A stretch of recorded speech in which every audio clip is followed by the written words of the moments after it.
Hi there, and welcome to Cosmic Soul Alignment. And my guest today is the amazing Suzi Samuel, the reluctant and witty psychic, often dubbed Australia's answer to Whoopi Goldberg's iconic role in Ghost.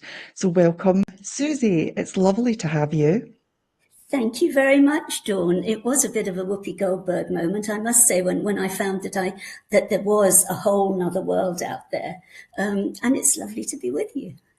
Yeah, and I know we're going to be hearing a lot of amazing stories from you, but firstly, can you start off by telling us when you first discovered your gifts and how it happened?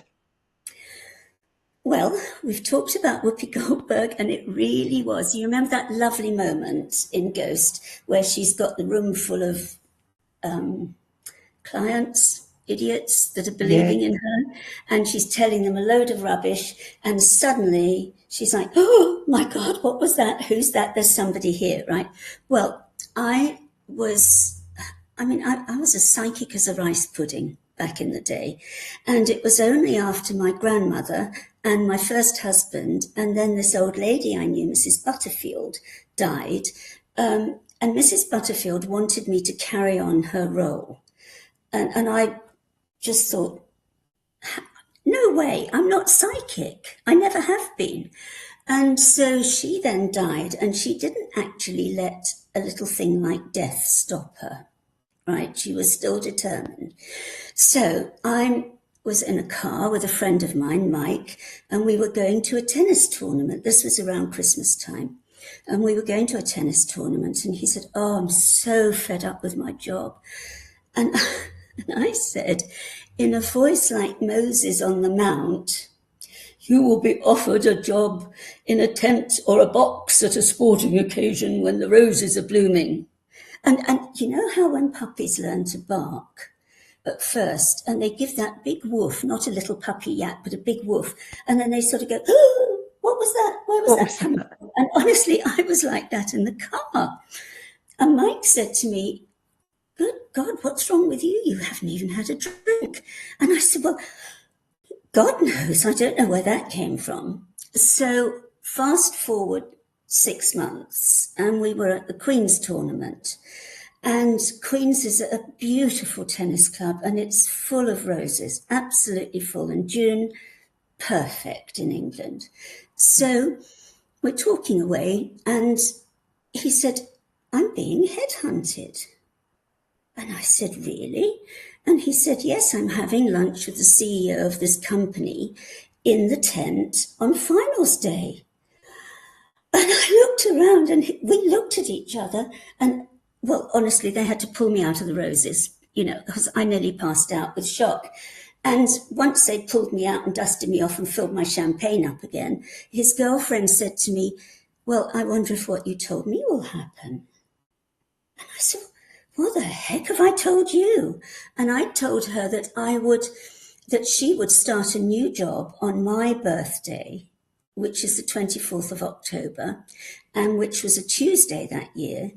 And she would get, which is a very odd day to start a new job, and she would get 2/3 the salary, more salary than she was getting now. And it happened. Oh, wow. And I was in my 30s then.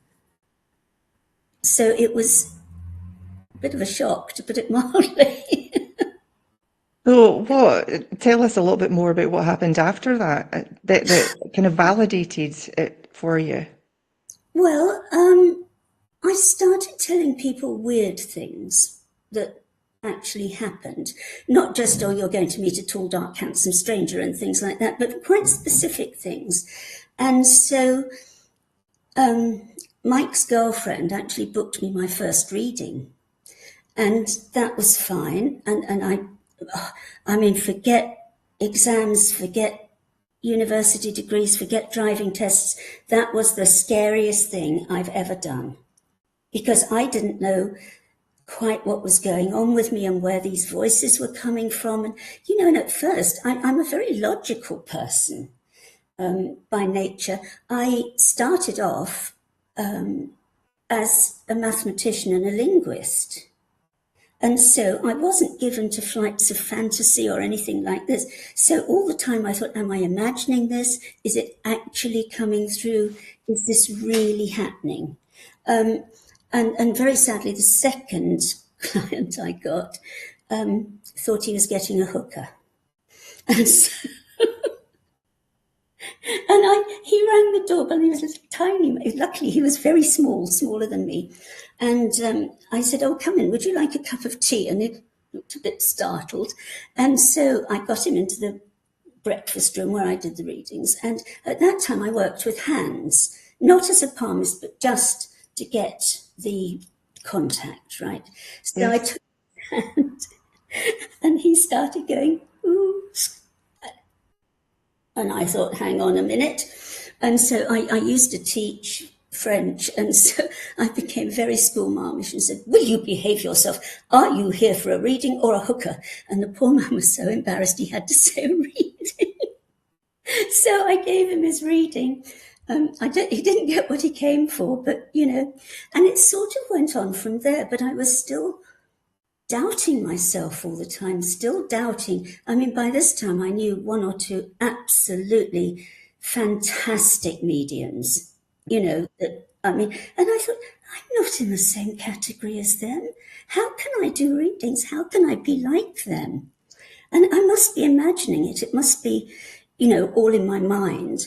But people would ring me up and say, "Oh my God, everything you told me has happened." And I said, "Good God, it hasn't, has it?" It wasn't perhaps the right reply.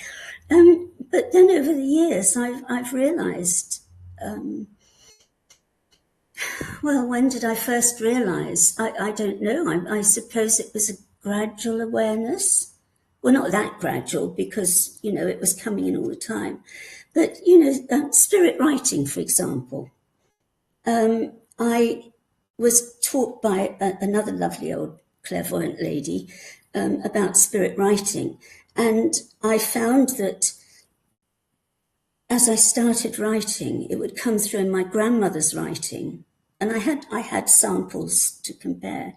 And it in my grandmother's writing, or my first husband's writing, or even a friend of mine who had the most dreadful writing. She was a joke amongst, she'd died, poor darling. And, things that I wrote came true and happened. So I suppose then, but, even today, how sometimes you get a difficult reading. And I don't mean that's because they don't tell you stuff, because I don't want any information at all about the person before I start. But there are some people that have got a sort of blocking energy. That's the only way I can put it. Mm-hmm. And some are more difficult than others. Some people don't like me to know their business. Mm-hmm. So that makes for a very difficult reading, because when I had one lady, she was the mother of a client of mine, and she came along, and I said to her, "I don't like any information." Well, she took that to heart. We did an hour without even a blink. She didn't even cough. I mean, and I didn't know what I was saying. I was just trusting. Just coming, yeah. Just coming. And at the end, she said, "Thank you. That was so helpful." Great. And she obviously, I didn't have a clue what I'd been talking about. So obviously, she had wanted me not to know what was happening in her life. So, sometimes they're more difficult and sometimes they're good. But, it's got to the stage now where I've stopped only in the past few years, and I'm a very old lady now. And it's only in the past few years that I've actually come to trust, rather than doubt myself, if you like. Yeah. It's And I've hard, been isn't doing it? it. It's hard, yes. I've Yeah, been it doing it is. for 40 years. Mm-hmm. So I So don't know if that answers the question, Dawn. yeah, you were talking about, the information, the guidance comes to you, and it comes in your grandmother's writing. Yes. Do you also hear guidance? Do you get visions? How else does it come through to you? Okay, I think I'm what they call clairsentient. I think, okay, because I very rarely see people as I'm seeing you. I get a vision of them, a picture in my mind, if you like, seeing with a third eye. And I don't usually hear voices as I'm hearing you. I get an impression of them. I can tell if it's a man or a woman. I can tell if it's young or old. Obviously, if it's got an accent or speaking in another language, or which does happen sometimes. Thank God they do pick one I know, so that's all right. But it's more getting an impression, a feeling of things. And if Great Auntie Gladys pops in, I can sort of describe her, although I don't see her as clearly. And when I do see somebody or hear somebody as we're talking, I often don't realise that it's from the other side until afterwards. Because, That's interesting. yes, well, I did have one lovely chap who, is it all right if I come with a story? Yes, please. Please. Okay, just tell me if you want me to shut up. Okay, when I was married the first time, my first husband, as I said, died when I was 31, 32, I think. But before that, my daughter, who was about 5 at this time, wanted to play the piano. So we were on the lookout for a piano, and my husband's uncle said, "Oh, I've heard of this old couple that want to sell their piano." So we grabbed my father, who was the musical one in the family, and carted off. And it was a beautiful piano. So we bought it, a baby grand. And we got it home. The bloody thing took up nearly all my dining room, honestly. It was, and I, oh no. Anyway, that was fine. Louisa, my daughter, played the piano for 3 weeks and then gave up. So the piano was only really there for photographs and vases of flowers and what have you. So one day I go into the dining room with a vase of daffodils, and there's this young man sitting on the piano stool. And I said, oh my God, because we were only round the corner from a psychiatric hospital called Atkinson Morley. And my friend had found a man on the street corner in his pajamas carrying a standard lamp and had to take him back to Atkinson Morley. So I thought, my God, has this one escaped as well, So I said, hello, can I help you? And he stood up behind the piano. He was a bit old-fashioned looking, the parted hair and brushed to one side. And he had like what I call a Noel Coward smoking jacket on with the satin lapels. And he stood up and he sort of bowed slightly and he said, hello, my name's Christopher. I'm thinking, oh dear, Atkinson Morley, here I come, And he said, and I said, oh, what are you doing here? And as he went to come around the piano, I realised he didn't have any feet. So I thought, wow, this is big time. This was before I started doing all this. So anyway, he had this really bad hat, a brilliant pianist. And I said, what are you doing here? He said, it's my piano. And this old couple that we bought it from had lost a son in the war, right? And so he'd come back with his piano. And that was fine, but he had this really wonderful habit of playing a bit of Grieg in the middle of a dinner party. So you can imagine the guests are sitting there and the keys are going up and down and this beautiful music and nobody's there. And they, oh my God, what's happening? Oh, don't worry, it's only the ghost. And then they'd hit the liqueurs or more wine or something. But he was great. He was really fantastic. And then eventually, after my husband died, I decided I'd lived in that house quite a long time on my own, and I wanted to move. It was a big house, and it was just me and Lulu and the odd lodger from time to time rustling around. And so I thought, that piano is going. I'm not taking it with me. So I put an advert in, wherever you put adverts for pianos, and people would come round and they'd look at it and say, oh, wow, that's a fabulous piano, and it was a brilliant make. And then they'd sit down to play it, and it would be like a joke.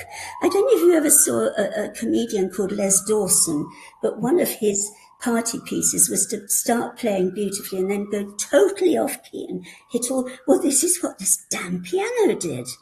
And so anyway, people would go away and say, oh, rubbish, why are you trying to sell this rubbish piano? And I'd say to Christopher, for God's sake, will you stop it? You know, and I'm selling it. I don't care. And so in the end, we were getting near to moving. And I said, right, selling it to a dealer. Well, do you know, the next day in my dining room, this mold grew on the walls. And not just a tiny bit, but a big band all around the room, right?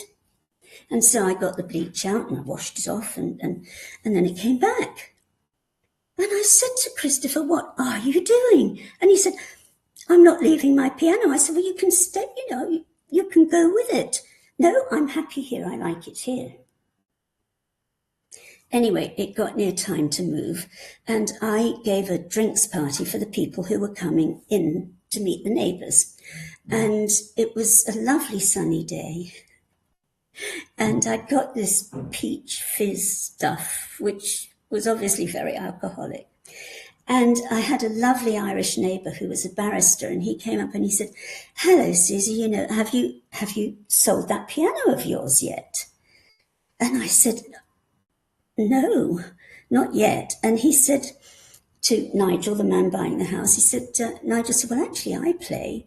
So Dermot said, come along with me. And he took him in and he came back and he gave me a cheque for double what the piano was worth. And he said, get to the bank quickly first thing tomorrow and put this in before he sobers up. And you know, from that minute, the mold never came back.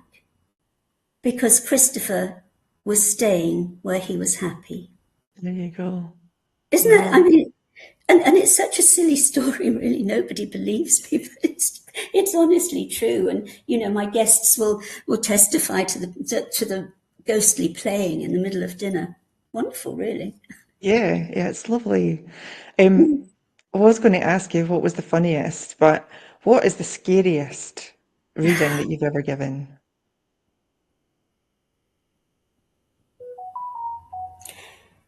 I don't know if it was. It wasn't the scariest psychically, all right, but it was a very scary reading. I'm trying to think of the scariest one I've done as a reading. I don't think I've ever had any really, really scary readings. I've had scary experiences, but not. Give us one of your experiences then, yeah. All right.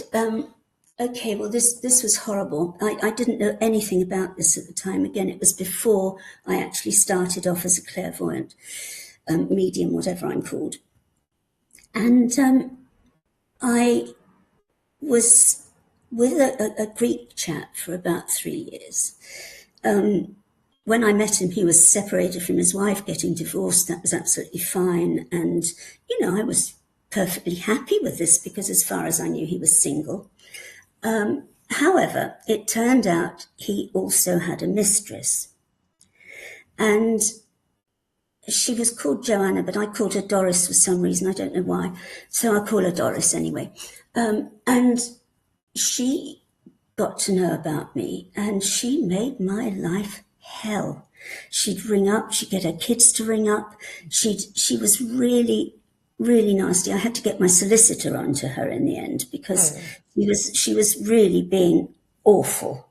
So in the middle of all this, I had to have a hysterectomy. And this was back in the 80s when it was a much bigger deal than it is today. So and also because I was on my own with my daughter, they kept me in for couple of weeks then, because, you know, they did back then. And once I was feeling better in the second week, it was rather nice, actually. I had a room full of flowers and lovely visitors, and, you know, I was looked after. I was really having quite a nice time in there. But she got hold of my phone number in the hospital, because then you had phones by your bed in private hospitals. And she rang me and started shouting abuse and all the rest of it. So I really got very fed up with this and got my solicitor to get, you know, to threaten all sorts of action. Well, I think, and I'm not 100% sure of this, but I think if somebody has a lot of hatred or ill feeling in them, that any passing bad spirit can latch onto that and magnify it. Well, obviously, old Doris hated me so much. And I was in bed one night. They'd just given me a cup of cocoa, which was jolly nice. I had not had sleeping pills. I was not asleep. I was sitting up in bed, and all of a sudden I was aware of this black mass in the corner. And it was a huge black mass, and it was crawling towards me.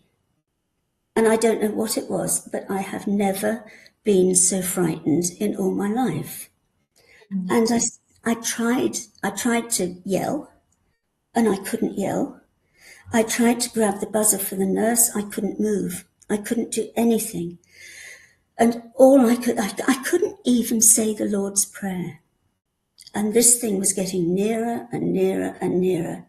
And all I could do was say, God help me, God help me, God help me, over and over again, until suddenly it started to go back. And then I could say the Lord's Prayer, and then I could move. Now, I don't know if this did actually have anything to do with Doris, or whether it was just something, but it was honestly the scariest experience I've ever had. Okay. Yeah, it does sound a little bit, knock It you was, off your tracks a little.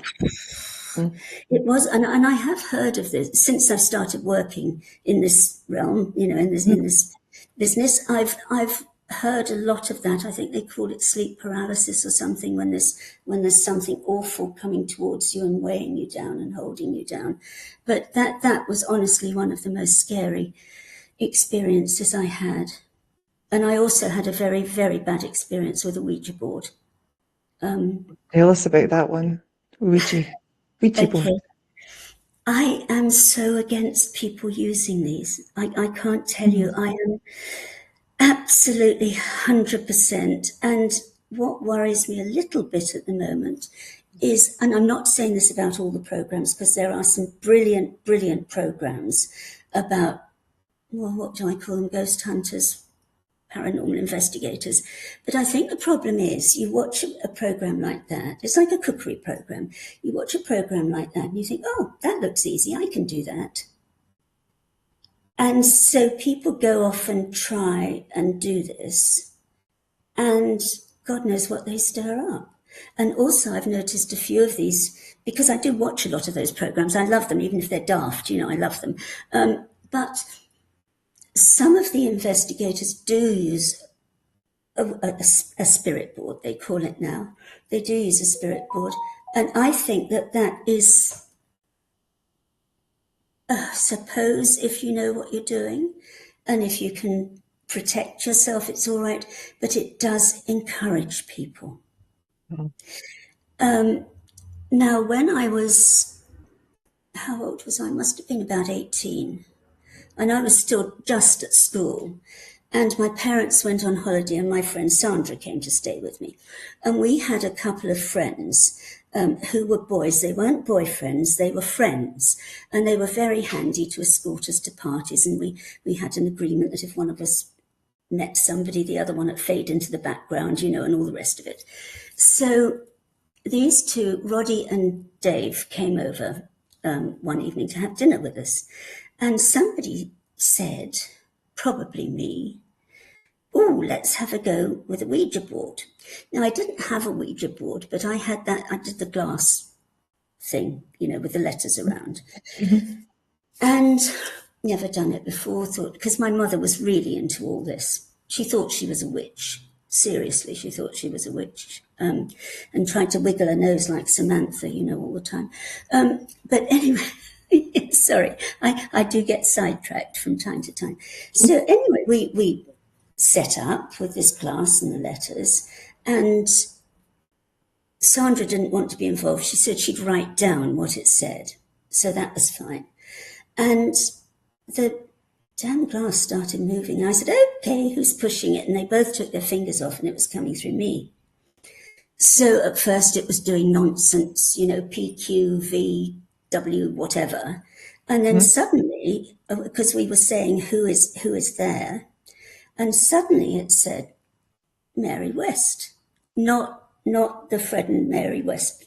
It was before that, but it said Mary West. So we thought that sounds a nice, comfy granny type name, fine. And so I said, do you have a message for anyone? And it spelt out Roddy, who was, did I say Roddy and Dave, or did I get the name wrong? You did. All right. Sorry, old age.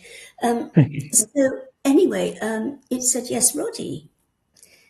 And we said, what's your message? And Sandra's writing it down.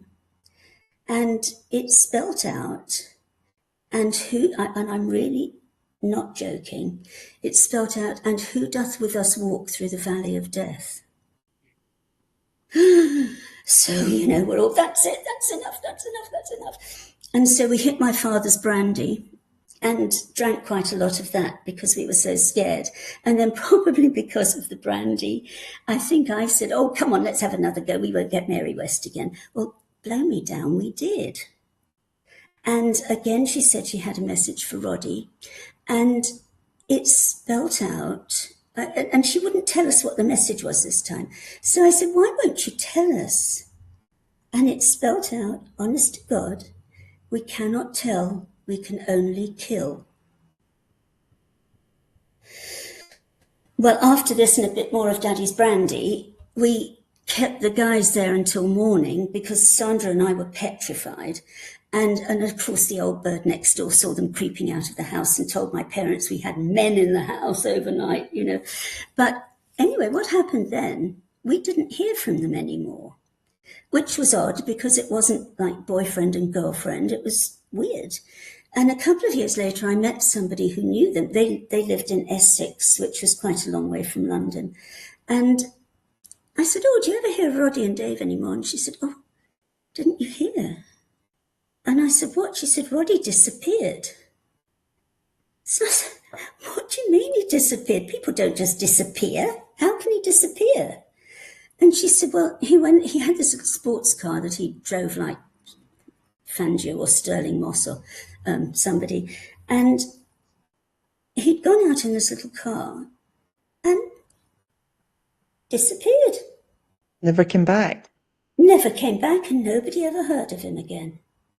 Oh. Now, I don't know what happened to him.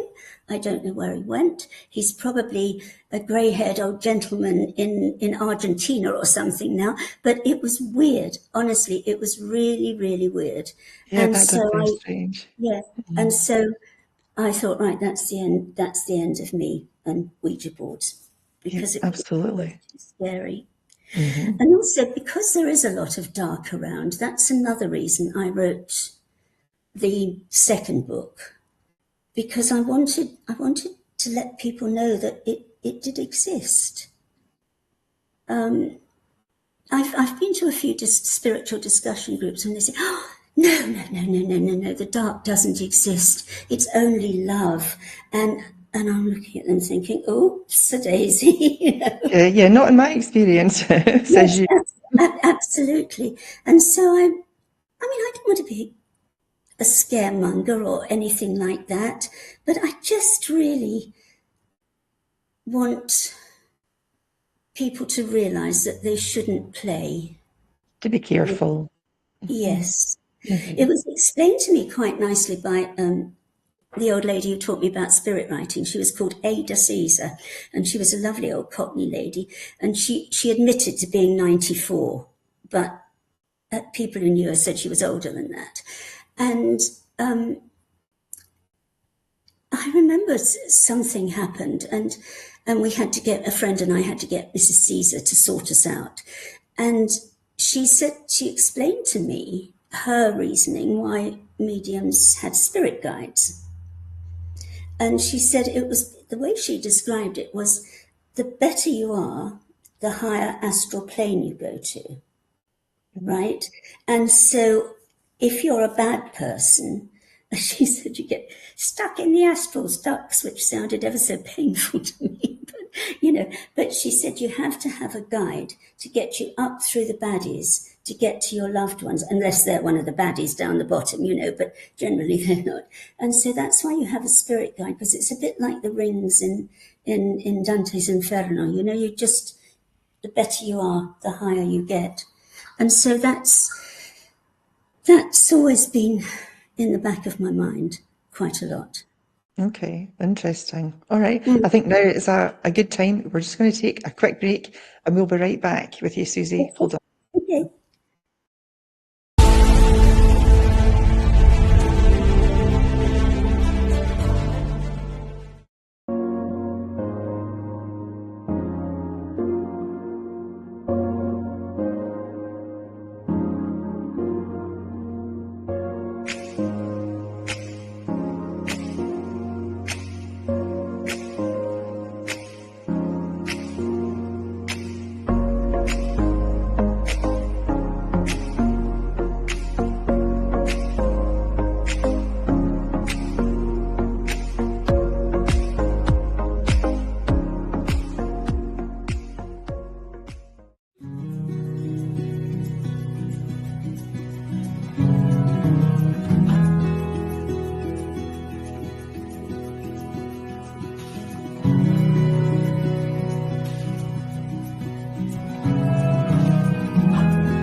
Welcome back to Cosmic Soul Alignment. I am here with the very witty Suzi Samuel. We're having a great conversation about all things psychic, medium, clairvoyant, whatever you're called, you said, whatever you're called. Absolutely. Can I ask you then, was there ever a moment when you resisted this calling, and what made you finally accept it? Do you know, I don't think so. No? No, I think it just, after the first Whoopi Goldberg moment, I think it just You just accepted it? Yes, sort of just seeped in. When I say it wasn't exactly not accepting it, but I did get a bit cross with them when I was writing the second book, The Dark at the Threshold, because they were determined I was going to write this. Now, how it started was I kept getting this date in my head, 1468. Now, it wasn't a number, 1468, it was definitely 1468. And I thought, well, it's not like 1939 or 1066 or anything like that, is it? And I eventually, I won't bore you with the whole story, but eventually it came through that I thought, well, they want to do something about 1468. And I looked it up in Google, and the only thing I could find was the Pope, that the then Pope made witchcraft a criminal offence. It wasn't before, until 1468. So I thought, oh, well, that's quite interesting. And I'd never written fiction before, but I started thinking, and then I thought about France, and I thought about, And so the story gradually emerged in my head, and it's set between 1468 and the present day, right? So I kept thinking, okay, fine. So I started to write it, and it almost wrote itself. It was very peculiar. I like to think of myself as Truman Capote, who, when asked what would happen to his characters, he said, I don't know, they've got to sort themselves out. But I honestly don't think I'm in that league of writing. But anyway, I'd sit down at the computer and I'd roughly know what was going to happen, roughly. And then it sort of took on a life of its own. So that was great, that was fine. However, what wasn't fine was that they would wake me up in the middle of the night to go and write. And I'd be fast asleep and something would make me go, whoo, you know when you suddenly wake up with a, oh, God, what was that?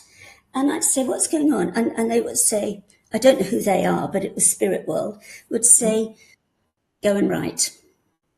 No, I'm asleep, go away. No, get up. No, sheet over the head, poke, poke, poke, poke, poke, wake up, no, poke, poke, poke, poke, poke, get up and write. And you know, one night they kept us up for an hour because I was determined I wasn't going to get up and write. And what would happen, I would have to get up. In the end, I thought, well, as soon as I got the first wake up, I think, oh, okay, go and do it now, get it over with, then go back to sleep. And then I did think, oh, for God's sake, why won't you let me write tomorrow? You know? But they were very, very insistent. And that was the only time I did get a bit teed off with them, to be honest. But you just channeled what they were giving you into this book. I think so, yes. Mm-hmm. And a friend of mine who is a very talented, what do they call her? Medieval astrologer, that's right. Mm-hmm. Because old age again, because I got very intrigued by this. I thought it was going to be Dr. John Dee and you know, the Duke of whoever he was that was all into this and trying to turn metal into gold and things. Duke of Bedford, sorry. And I was quite disappointed when it was just that it's a much deeper form of astrology, but I hope she doesn't see this and know I was disappointed because she's a darling. I've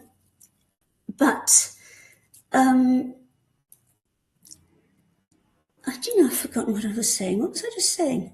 Heaven help us. This is why I'm saying this, I just don't know. Another question, please, Dawn. Sorry. Yeah, it's fine. I have moments like that as well. It's fine. I did want to ask you though, when all this started, you know, how did your family and your friends react to it? I mean, were they accepting or did they, you know, push you away a little? How did that happen? Most of them, I'll start with friends first. Most of them were accepting. Because this was back in the 80s, and then everybody went to clairvoyance, right? It was just the thing. You go to the hairdresser, you go to the nail salon, you go to your clairvoyant, and that was just the thing. So it wasn't that weird. I think a lot of them felt that I was almost pretending and not nearly as good as the clairvoyants they went to see. So I didn't do many readings for friends, which is good because that's much more difficult than doing readings for somebody you don't know anything about. My family, I suppose my daughter just took it all in her stride because the house we lived in when she was quite young, the house with Christopher and his piano, it was a really haunted house. It was just a 1930s house, and I knew the people who'd lived there all the way through. So I knew there was nothing horrible that had happened in the house, but it was very haunted. And she used to see things in the house. So she sort of took it in her stride. My father thought I was absolutely doolally. And you say, oh, stuff and nonsense, what rubbish. And I said, you wait till you're dead, and then you'll know it's not stuff and nonsense. Well, one day, David, my husband, and I were watching the cricket. We live in Australia, by the way, for your viewers. And we were watching the cricket.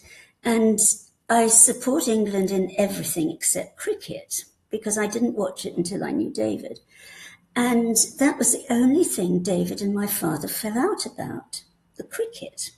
So we're sitting there, and, it looked as if Australia were going to win hands down. And David said, they won't beat us now. And a voice, he heard it too. And this voice said, just wait and see. And it was my father. And he was dead right, because England did win in the end. But I used to go in, and if he got a bit fed up, it's always when I'm having a dinner party, if he got a bit fed up, because he'd sit in the corner in a chair, with a lamp next to him. And if he got a bit fed up, he'd click the lamp on and off. And so he had to eat his words there.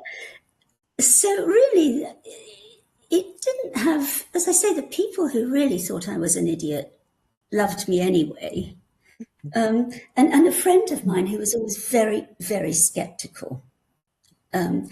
I knew her in England, and now she lives in Australia, and she came to one of my author talks the other night, and I was watching her face, and she started off going sort of, yeah, okay, she's always been nutty, don't worry about her. And as the talk went on, she was going, oh.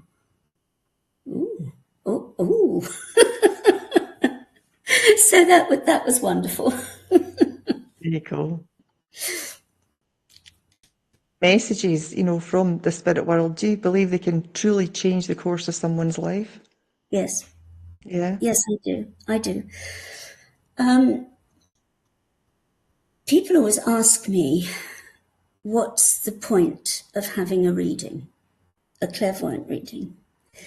And I always say, well, my lovely cousin Jill, she always says it's like a weather forecast. And so if it's going to be a stormy time to take your umbrella, or you can leave your coat at home if it's going to be a good time. Now, what I often say to people is, you can't see death I suppose you can see problems with money. But for example, what I would have told Princess Diana, and I'm sure her psychic told her this, because she was a very, very well-known psychic and a very good psychic. And I would have probably said, I don't think it's a good idea to go to Paris. Right? So it's that sort of thing. It's giving people a warning. Don't, just be careful. Maybe you have to get a health checkup, something like this. So I think that it can change lives. And I also think that it can give great comfort to people when they're going through a really hard time and they know that things are going to get better. Or, they've had some tests for something and they come to me and, I say, look, they don't tell me that. And I say, look, somebody's had some tests and they're going to be fine. And, it does help. And I do think, I've had messages. I don't know if they're messages exactly, but signs or something that have also made me know whether it was a good or bad decision I was making and what I should do. I have we got time for another little story? Yes.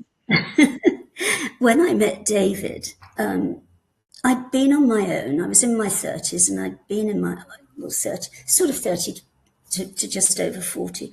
And I'd been on my own in London and I'd had a few disasters, shall we say, with a few rats, which Gran had seen off. Granny is my main guide, and Gran had seen them off big time. It was very funny, actually, once or twice.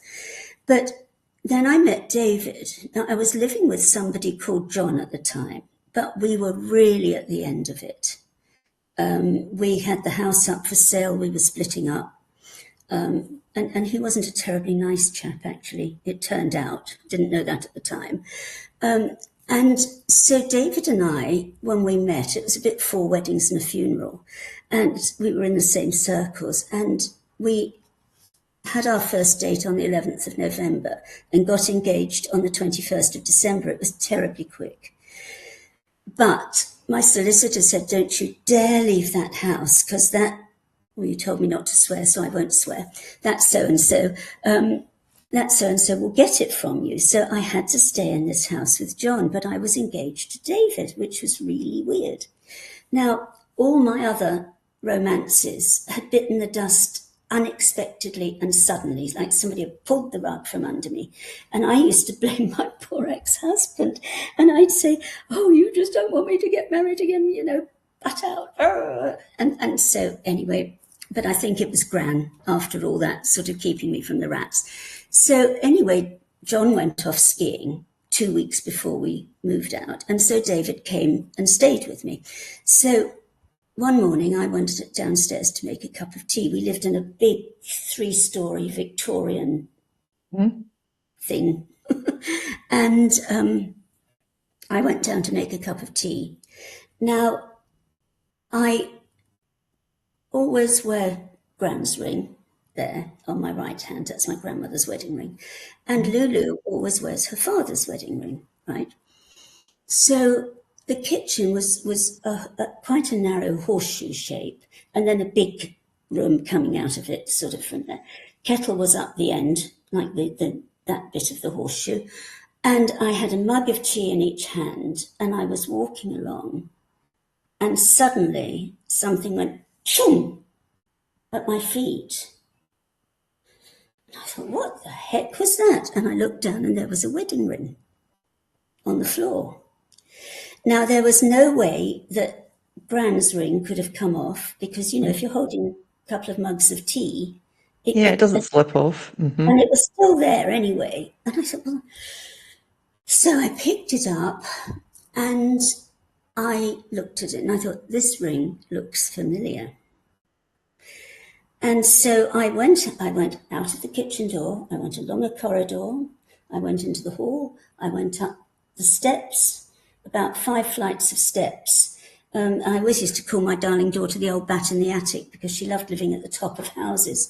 So I went up to see the old bat in the attic and I said, have you seen this ring before? And she said, oh, Mummy, she said, it looks a bit like Daddy's ring, but I never take Daddy's ring off. And there was the ring gone from her finger. Well, I panicked. I thought, my God, what are they trying to tell me? Why is he throwing his wedding ring in front of me? So I rang a friend of mine and in a panic, and I said, oh my God. And she said, oh, don't be so daft. He's giving you the wedding ring back and giving you permission to marry David. Oh, yes. That makes sense, doesn't it? Yes. So that was a lovely story. That was a great message. I enjoyed that one. Absolutely. That was a good one. Have you ever refused to give a reading, and why? I won't do anybody too young. Because I think I normally, I would say 18. Right.